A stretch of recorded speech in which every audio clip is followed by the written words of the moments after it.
एक पेड़ पर एक तोता माँ लाली अपने दो बच्चों अट्टू पट्टू के साथ रहती थी। वहाँ पेड़ और स्थान दोनों सुरक्षित थे। वे तीनों बहुत प्रसन्न रहते थे। एक दिन उनकी खुशी उनसे रूठ गई। पेड़ के निचले भाग से तेज आवाज आने लगी। माँ, यह आवाज कैसी आ रही है? तोता माँ लाली ने नीचे देखा तो उसका मन दुख से भर गया। एक आदमी कुदाल से पेड़ को काट रहा था। बेटा, इस पेड़ को काटा जा रहा है, अब हमें अपना घोंसला छोड़ना पड़ेगा। माँ, वह पेड़ क्यों काट रहे हैं? उनसे कह दो ना, ये हमारा घर है, आखिर हम कहाँ जाएंगे? बेटा, हम छोटे जीव हैं, हमारी फरियाद नहीं सुनी जाएगी। अब हमें यहाँ से जाना होगा, अब कहीं और घर बसाना होगा। माँ, एक बार उस इंसान से बात करके तो देखो। तोता माँ लाली नीचे चली गई। भाई साहब सुनिए, आप इस पेड़ को मत काटिए, हमारा बना बनाया घोंसला उजड़ जाएगा। देखो, मुझे अपना घर बनाने के लिए लकड़ियों की जरूरत है। मैं तो पेड़ काट कर रहूंगा, तुम मेरे पेड़ को छोड़कर कहीं दूसरे पेड़ पर बसेरा कर लो। लाली जान गई कि अब इस आशियाने को छोड़ना ही पड़ेगा। कुछ देर बाद वह अपने दोनों प्यारे बच्चों को लेकर वहाँ से चल पड़ी। उसके बच्चे ज्यादा दूर नहीं उड़ सकते थे। माँ, हम ज्यादा दूर नहीं जा सकते, हम थक गए हैं, यहीं कहीं पास के पेड़ पर बसेरा कर लो ना। बेटा, मैं हर पेड़ पर नजर डाल रही हूँ, सही जगह मिलने पर ही हम घोंसला बना सकते हैं। कुछ दूर जाने के बाद एक पेड़ लाली को नजर आ गया, जहाँ घोंसला बनाने की सही जगह भी थी।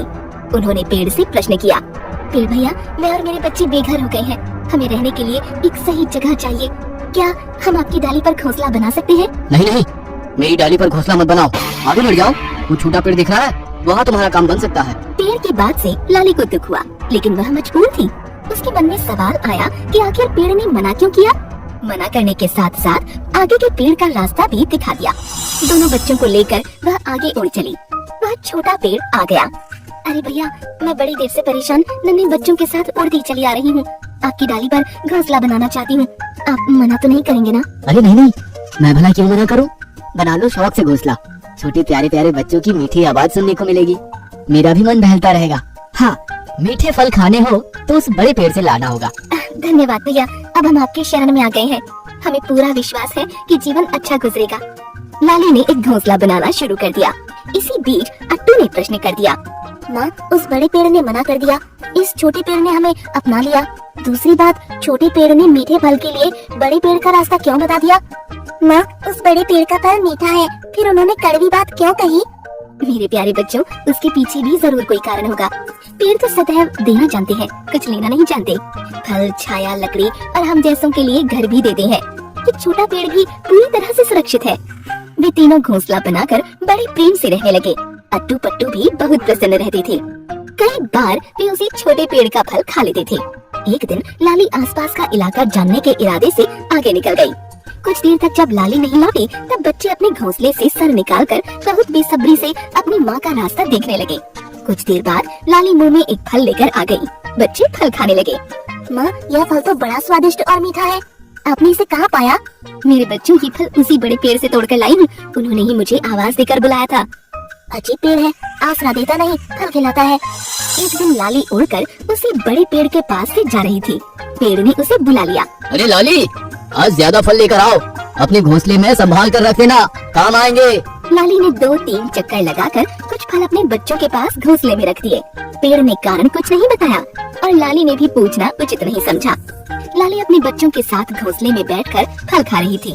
इसी बीच तेज तूफान के साथ बरसात शुरू हो गई। बादल जोर जोर से गरजने लगे।